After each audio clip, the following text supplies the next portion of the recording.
తెలుగు అకాడమీని తెలుగు సంస్కృత అకాడమీగా మార్చుతూ GO number 31ని విడుదల చేశామని విద్యాశాఖ మంత్రి ఆదిమూలపు సురేష్ తెలిపారు. ఈ సందర్భంగా ఆయన మాట్లాడుతూ జీవోపై కేబినెట్ లో చర్చ జరిగిందని, తెలుగు భాషాభివృద్ధి పరిధిని పెంచేందుకే ఈ నిర్ణయం తీసుకున్నామని ఆయన తెలియజేశారు. రాష్ట్ర ప్రభుత్వం ఉన్నత విద్యాశాఖ విడుదల చేసినటువంటి జీవో నంబర్ 21 21 అట్లాగే జీవో ఎంఎస్ నంబర్ 31 ఈ యొక్క తెలుగు అకాడమీకి సంబంధించి దాని యొక్క విధి విధానాలు, ఆ యొక్క అకాడమీ యొక్క పరిమితులు, చేయవలసినటువంటి బాధ్యతలు అన్నింటినీ క్రోడీకరిస్తూ సమగ్రంగా ఈ జీవో నంబర్ 21 జూన్ 16, 2020 విడుదల చేయడం జరిగింది. అప్పుడు ఈ యొక్క తెలుగు అకాడమీ ఏర్పాటు మీద సమగ్రంగా క్యాబినెట్లో చర్చ కూడా చేయడం జరిగింది. క్యాబినెట్లో తీసుకున్నటువంటి నిర్ణయం మేరకు తెలుగు భాష ప్రాచుర్యానికి, దానికి సంబంధించినటువంటి మరి ఇతర అంశాలు ఏవైతే ఉన్నాయో పురోగభివృద్ధికి, సంస్కరణలకు, పరిశోధనలకు, శిక్షణ తరగతులు తెలుగు భాష మీద ఇత్యాది కార్యక్రమాలన్నీ జత చేస్తూ దీని యొక్క పరిధిని, తెలుగు అకాడమీ పరిధిని పెంచాలి. ముఖ్యంగా తెలుగు భాష ద్రావిడ మరియు సంస్కృత భాషల నుండి ఉద్భవించింది. తెలుగు భాషపై సంస్కృత భాషా పదాలు, లిపి యొక్క ప్రభావం చాలా ఎక్కువగా ఉందనే విషయం నిస్సందేహంగా మనం చెప్పవచ్చు. కాబట్టి దీన్ని సమగ్రంగా మనము ఈ యొక్క భాష ఔన్నత్యాన్ని చాటి చెప్పాలని, మరి అట్లాగే ఈ యొక్క మాతృభాష మీద మరి పరిశోధన కానివ్వండి, అభివృద్ధి కానివ్వండి చేయాలంటే సంస్కృతంతో పాటు ఈ యొక్క అకాడమీ ఇతర బాధ్యతలను ఏవైతే చేపడుతుందో వాటితో పాటు దీన్ని కూడా జోడించాలని చెప్పి క్యాబినెట్లో సంస్కృత భాష అభివృద్ధి కూడా ఈ తెలుగు అకాడమీకి అప్పచెప్పాలని చెప్పి నిర్ణయం తీసుకోవడం జరిగింది. దాని మేరకే ఈరోజు ఈ యొక్క జీవో నంబర్ 31ను విడుదల చేస్తూ తెలుగు సాంస్క్రిట్ అకాడమీని ఏర్పాటు చేసిన పరిస్థితిని ఒకసారి గుర్తు చేస్తూ, ఇక్కడ ప్రధానంగా ఈరోజు దీని మీద కొన్ని రాజకీయ పార్టీలు కానివ్వండి, రాజకీయ ప్రముఖులు కానివ్వండి, ఇతర మరి కుహనా మేధావులు ఎవరైతే ఈరోజు ఈ యొక్క జీవోను వ్యతిరేకిస్తూ తెలుగు భాష మీద రాష్ట్ర ప్రభుత్వానికి మక్కువ లేదు, తెలుగు అకాడమీ పేరు మార్చడం తగదు, తెలుగు భాష విచ్ఛిన్నానికి కూడా కుట్ర అని ఇలాంటి సత్యదూరమైన మాటలు మాట్లాడుతూ మొసలి కన్నీరు కారుస్తూ ఈరోజు రాష్ట్ర ప్రజానికాన్ని పక్కదో పట్టించే ప్రకటనలు ఇస్తున్న నేపథ్యంలో వాటి మీద స్పష్టత ఇవ్వాలనే ఒక ఆలోచనతో ఈరోజు నేను, మరి అట్లాగే అకాడమీ చైర్పర్సన్ గౌరవనీయులు మనందరికీ తెలిసిన వ్యక్తి శ్రీమతి నందమూరి లక్ష్మీ పార్వతమ్మ గారు కూడా ఈరోజు రావడం జరిగింది. ఇక్కడ ప్రధానంగా కొన్ని అంశాలు నేను రాష్ట్ర ప్రజల దృష్టికి తీసుకురావాలని ఈరోజు రావడం జరిగింది. ముఖ్యంగా ఈ తెలుగు అకాడమీ మేమే ఏర్పాటు చేశాము, మా వల్లనే తెలుగు అకాడమీ ఉంది, ఇది తెలుగుదేశం అకాడమీ అనే లెవెల్లో మరి జనాలు అనుకునే విధంగా మరి ప్రతిపక్ష నాయకులు చంద్రబాబు నాయుడు గారు కానివ్వండి, తెలుగుదేశం పార్టీ ఎమ్మెల్యేలు కానివ్వండి, ఇతర మరి వ్యక్తులు మాట్లాడడం చాలా విడ్డూరంగా ఉంది. బహుశా వాళ్ళు ఒకసారి చరిత్ర తిరిగేసుకుంటే ఈ యొక్క తెలుగు అకాడమీ ఎప్పుడు ఏర్పాటు చేసింది, దీనికి ఈ స్వయం ప్రతిపత్తి మరి కల్పించి దీని ద్వారా తెలుగు మీడియం పుస్తకాలు ప్రింట్ చేస్తూ మరి చాలా కొద్ది కాలంలోనే ఈ అకాడమీ మంచి పేరు తెచ్చుకున్న విషయాలు ఒకసారి మననం చేసుకుంటే మంచిది. 1968లో తెలుగు అకాడమీ ఏర్పాటు చేసిన విషయాన్ని మరొకసారి ధృవీకరిస్తూ ఈరోజు చంద్రబాబు నాయుడు గారో లేకపోతే తెలుగుదేశం పార్టీయో కాదు, ఈ తెలుగు అకాడమీకి మరి మూలకులు అనే సంగతిని తెలియజేస్తూ పివి నరసింహారావు గారు హయాంలో ఈ తెలుగు అకాడమీని ఏర్పాటు చేయడం జరిగింది. ఇంకా నిజంగా చెప్పాలంటే చంద్రబాబు నాయుడు గారు ముఖ్యమంత్రిగా ఉన్నప్పుడే ఈ తెలుగు అకాడమీ దాని అస్తిత్వాన్ని కోల్పోయిందని చెప్పడంలో ఏమాత్రం సందేహం లేదు. ఎందుకంటే 98-99లో మొట్టమొదటిసారిగా ఇంగ్లీష్ మీడియం పుస్తకాలు, పోటీ పరీక్షల పుస్తకాలు ముద్రణ, మరి ఇవన్నీ ప్రైవేటు సంస్థలకు అప్పగించిన విషయం ఇవన్నీ మనం చూస్తూ ఉన్నాం. పాఠ్య పుస్తకాలకు ముద్రణ కానివ్వండి, ఇవన్నీ చంద్రబాబు నాయుడు గారి హయాంలోనే ఇవన్నీ మొదలుపెట్టడం ఒకసారి తెలుగు తమ్ముళ్ళు ఒకసారి తెలుసుకోవాల్సిన అవసరం ఉంది. ఈరోజు గౌరవ ముఖ్యమంత్రి వర్యులు శ్రీ వైఎస్ జగన్మోహన్ రెడ్డి గారి నాయకత్వంలో తెలుగు భాష అభివృద్ధికి, తెలుగు భాష ఔన్నత్యాన్ని కాపాడే దిశలో ఈరోజు మాతృభాషను కాపాడుతూ ఇంగ్లీష్ బోధనను ప్రవేశపెట్టడం జరిగిందనే విషయాన్ని ఈ రాష్ట్ర ప్రజలందరూ గమనిస్తూ ఉన్నారు. దానికి సంబంధించి ఈరోజు ఈ యొక్క పాఠశాల విద్యార్థులకు 40 లక్షల మంది పైచిలకు విద్యార్థులకు ఈరోజు తెలుగు నిఘంటువును కూడా జగనన్న విద్యా కానుకతో భాగంగా తెలుగు ఇంగ్లీష్ నిఘంటువును కూడా ఇస్తున్న పరిస్థితి. అట్లాగే తెలుగు ఇంగ్లీష్ ద్విభాషలో ఈరోజు పాఠ్యపుస్తకాలని ముద్రిస్తున్న పరిస్థితి కూడా ఒకసారి నేను అందరి దృష్టికి తీసుకొస్తా ఉన్నా. ఎందుకంటే ఇక్కడ మనం గమనించాల్సింది ఒకటే మనం ప్రధానంగా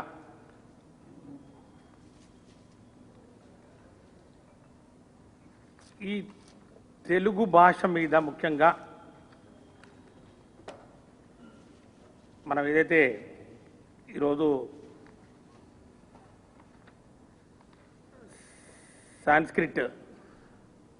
సంస్కృతాన్ని ఈరోజు ఈ యొక్క తెలుగు భాష అభివృద్ధికి తోడ్పడుతున్నటువంటి తెలుగు అకాడమీకి జోడిస్తున్నాము.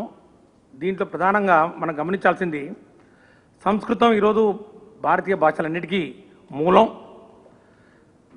ముఖ్యంగా సంస్కృత భాష యొక్క ప్రభావం ద్రవిడ భాషల మీద, మరి ముఖ్యంగా తెలుగు భాష మీద ఉన్నది అనే అంశం నిర్వివాద అంశం. అందులో ఇంకా ఏం ఆర్గ్యుమెంట్స్ ఏం లేవు. కాబట్టి సంస్కృతం అభివృద్ధితో పాటు ఈరోజు తెలుగు భాషను ప్రాచుర్యం చేసే దిశలో రెండింటినీ మరి విడివిడిగా చూడడం కష్టమవుతుందనే విషయాన్ని కూడా ఈరోజు మేధావులందరూ గమనించాల్సిందని చెప్పి ఈ సందర్భంగా నేను కోరుతా ఉన్నాను. ఈరోజు మనం చూసినట్లయితే ఈరోజు ఈ ఉన్నత విద్యతో పాటు సాంకేతిక విద్యను కూడా మరి ప్రాంతీయ భాషలో ఉండాలని చెప్పి ఈరోజు ఎవరైతే ముఖ్యమంత్రి గారికి ఉత్తరాల రూపంలో తెలియజేస్తున్నారో వారు కూడా గమనించాల్సింది ఏంటంటే ఈ యొక్క సాంకేతిక పదజాలం ఏదైతే ఉందో,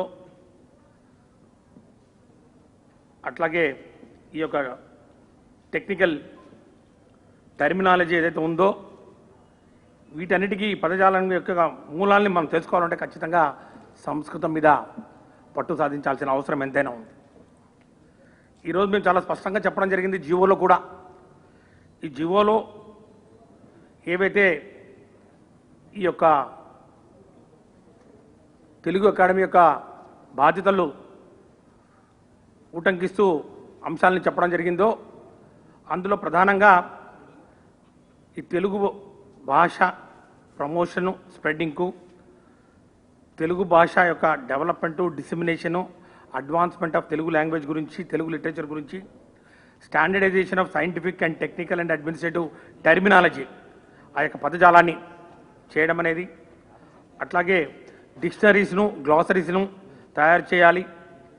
ఈ యొక్క రిఫార్మ్స్ కానివ్వండి, డెవలప్మెంట్ కానివ్వండి, అడ్వాన్స్మెంట్ కానివ్వండి, తెలుగు స్క్రిప్ట్ మీద మరి పనులు చేయాలి. అట్లాగే ఒక మెథడాలజీని ఎవాల్వ్ చేయాలి, టీచింగ్ తెలుగు లాంగ్వేజ్ మీద ట్రైనింగ్ చేయాలి అని ఈ అంశాలన్నింటినీ పొందుపరుస్తూ చివరగా సంస్కృతం యొక్క అభ్యున్నతికి కూడా ఈ యొక్క అకాడమీ తోడ్పాటు చేయాలని చెప్పి చెప్పడం జరిగింది తప్ప దానికి ప్రత్యేకంగా పెద్దపీట వేసింది ఏమీ లేదు. ఈరోజు నేను ఒకటే అడుగుతా ఉన్నాను తెలుగుదేశం పార్టీ వాళ్ళని, అట్లాగే ఇతర రాజకీయ పార్టీ వాళ్ళందరినీ.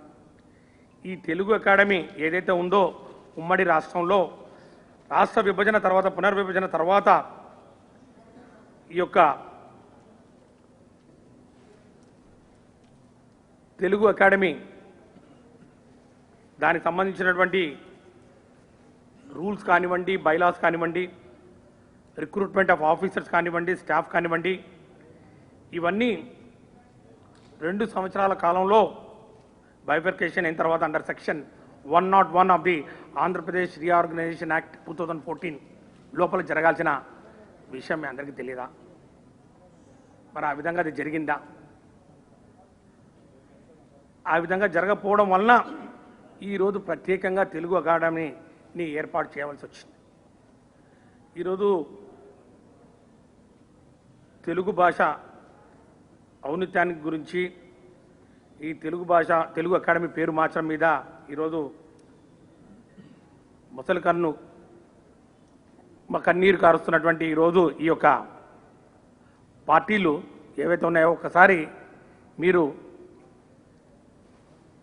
వెనక్కి తిరిగి చూసుకుంటే 5 సంవత్సరాల కాలంలో మీరు తెలుగు అకాడమీని ఎందుకు ఏర్పాటు చేయలేదు అని సూటిగా ప్రశ్నిస్తున్నాను.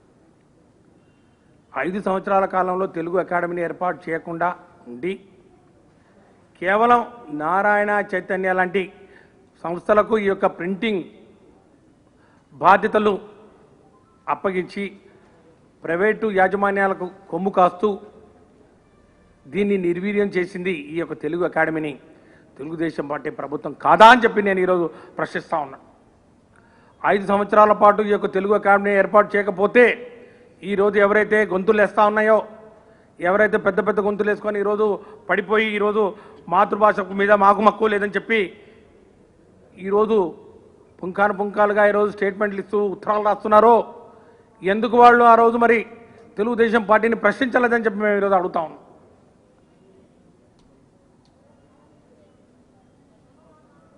5 సంవత్సరాల పాటు తెలుగు అకాడమీని నిర్వీర్యం చేసి తెలుగు అకాడమీ సంబంధించినటువంటి ఉద్యోగులు ఎవరైతే ఉన్నారో వాళ్ళు జీతాలు లేక అరో రామా అని చెప్పి వాళ్ళు బాధపడుతూ మరి తెలంగాణ ప్రభుత్వంతో మాట్లాడే సాహసమే చేయలేక, తెలంగాణ ప్రభుత్వంతో ఏదైనా మాట్లాడాలన్నా సంప్రదింపులు జరపాలన్నా హడిలిపోయినటువంటి తెలుగుదేశం పార్టీ ప్రభుత్వం అప్పుడున్న పరిస్థితులు మనందరికీ తెలియనివి కాదు.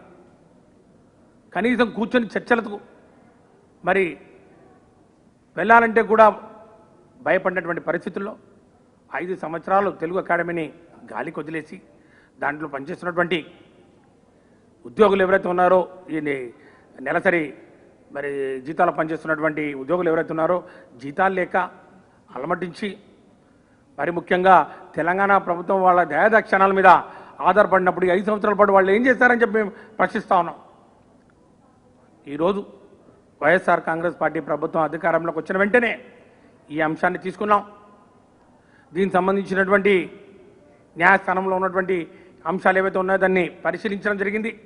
కోర్టుకు వెళ్ళాం, కోర్టులు చెప్పాం ఈ యొక్క తెలుగు అకాడమీ ఏదైతే ఉందో ఈ తెలుగు అకాడమీ ఉమ్మడి రాష్ట్రానికి సంబంధించినటువంటి ఈ అకాడమీ మరి రాష్ట్ర పునర్విభజన తర్వాత మాకు రావాల్సినటువంటి వాటా కానివ్వండి, మాకు రావాల్సినటువంటి ఆస్తులు ఏవైతే ఉన్నాయో స్థిర చరాస్తులు ఇవన్నీ మాకు అప్పచెప్పాలని చెప్పి సుదీర్ఘమైన మరి న్యాయ పోరాటం చేయడం జరిగిందని చెప్పి కూడా ఈ సందర్భంగా నేను తెలియజేస్తా ఉన్నా. దాని పర్యవసానమే ఈరోజు వాళ్ళ కోర్టులోనే, తెలంగాణ హైకోర్టులోనే ఈరోజు ఒక ఫేవరబుల్ జడ్జిమెంట్ తీసుకొని ఈ తెలంగాణ హైకోర్టు వారు ఈరోజు జడ్జిమెంట్ ఇచ్చి ఈ యొక్క ఆస్తులు ఏవైతే ఉన్నాయో ఈ ఆస్తుల్ని 58-42 రేషియోలో పంచాలని చెప్పి వారు జడ్జిమెంట్ ఇవ్వడం జరిగింది.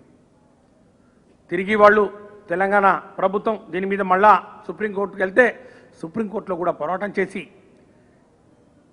అక్కడ కూడా గెలిచి ఈ యొక్క సుప్రీంకోర్టు ఆదేశాల మేరకు మరి ఈరోజు ఈ తెలుగు అకాడమీని ఏర్పాటు చేయడమే కాకుండా దానికి సంబంధించినటువంటి ఆస్తుల్ని అన్నింటినీ కాపాడుకుంటూ వారితోటి సంప్రదింపులు జరుపుతూ ఈరోజు ఈ యొక్క అంశాన్ని ఒక కొలికి తీసుకురావడం జరిగిందని చెప్పి కూడా నేను మీ అందరికీ సవినయంగా మనవి చేసుకుంటాను.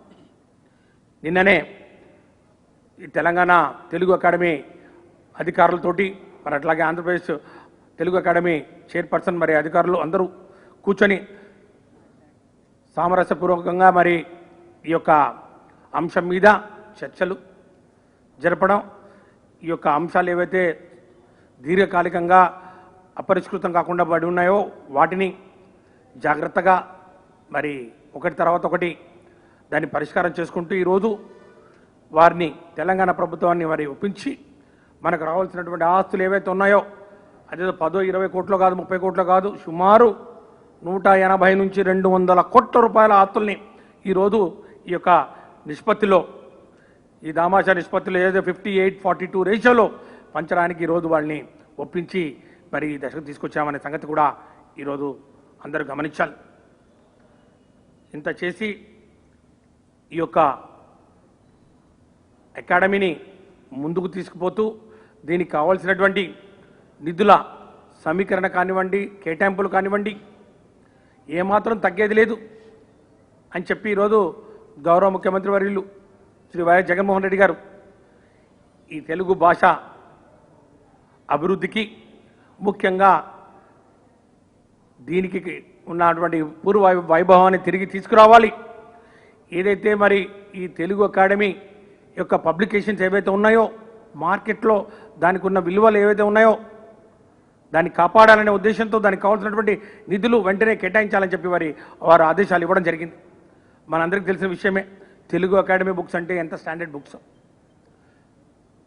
పోటీ పరీక్షలు ఏవైనా కానివ్వండి, గ్రూప్ 1 కానివ్వండి, competitive examinations state service commission కానివ్వండి, యూనియన్ పబ్లిక్ సర్వీస్ కమిషన్ కానివ్వండి, 10th class, intermediate, degree, PG కానివ్వండి, తెలుగు అకాడమీ పబ్లికేషన్ అంటే దానికి ఒక గుర్తింపు, ఒక గౌరవం ఉంది.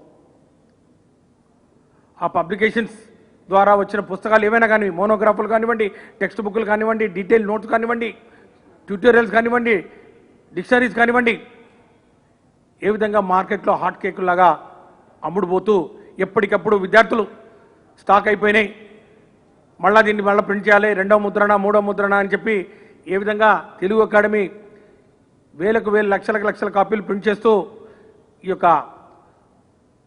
తెలుగు అకాడమీని ముందుకు తీసుకొచ్చిందో మరి ఆ అకాడమీని పూర్తిగా తెలుగుదేశం పార్టీ పరిపాలనలో నిర్వీర్యం చేశారు.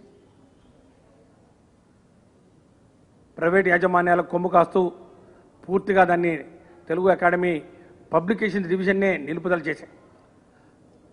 5 సంవత్సరాలు 2014 నుంచి 19 వరకు 5 సంవత్సరాల కాలంలో ఈ యొక్క తెలుగు అకాడమీ గురించే గుర్తు లేకుండా, ఈ తెలుగు అకాడమీని పట్టించుకోకుండా పూర్తిగా వదిలేసి ఈరోజు తెలుగు భాషకు ఏదో జరిగిపోతూ ఉంది. తెలుగు భాష ఈరోజు విచ్ఛిన్నం అవడానికి ఏదో ప్రభుత్వం ఏదో చేస్తూ ఉంది. తెలుగు భాష అభివృద్ధికి వెచ్చించిన నిధులు ఇకపై సంస్కృత భాషకు కేటాయించడమని వాళ్లే ఊహాగానాలు చేసుకుంటూ ఈ యొక్క ప్రభుత్వం తీసుకుంటున్నటువంటి గొప్ప నిర్ణయాన్ని వక్రీకరిస్తూ ఈరోజు వాళ్ళకు అనుకూల మీడియాతోటి కుమ్మక్కై ఈరోజు పతాక శీర్షికలతోటి ఈ యొక్క అంశాన్ని పూర్తిగా రాజకీయం చేస్తూ సత్యదూరమైన మరి వార్తలు ఈరోజు వస్తున్న నేపథ్యంలో ఈరోజు అందరికీ తెలియజేసేది ఒకటే, ఈ యొక్క ప్రభుత్వం, వైఎస్ఆర్ కాంగ్రెస్ పార్టీ ప్రభుత్వం తెలుగు భాష ఔన్నతికి, తెలుగు భాష అభివృద్ధికి కట్టుబడి ఉంది. ఈ యొక్క సంస్కృతం ఏదైతే మరి భాష గురించి దానికి సంబంధించి మరి అంశాలు ఏవైతే ఉన్నాయో కేవలం ఈ మాతృభాష ఏ విధంగా సంస్కృత భాషతో మిళితమై ఉందో, ముఖ్యంగా ఈ యొక్క టెక్నికల్ టెర్మినాలజీ ఏదైతే ఉందో, సైంటిఫిక్ టెర్మినాలజీ ఏదైతే ఉందో వాటన్నిటికీ మూలం సంస్కృత భాష అనే మరి విషయాన్ని ఈరోజు దయచేసి ఎవరు కూడా మర్చిపోకూడదు. ఆ నేపథ్యంలో దీన్ని చూడాలని చెప్పి కూడా తెలియజేసుకుంటూ, ఖచ్చితంగా ఈ యొక్క అకాడమీ రాబోయే రోజుల్లో తిరిగి తన పూర్వ వైభవాన్ని సంతరించుకుంటూ తన అస్తిత్వాన్ని కాపాడుకుంటూ ఇంకా ఈ యొక్క అకాడమీని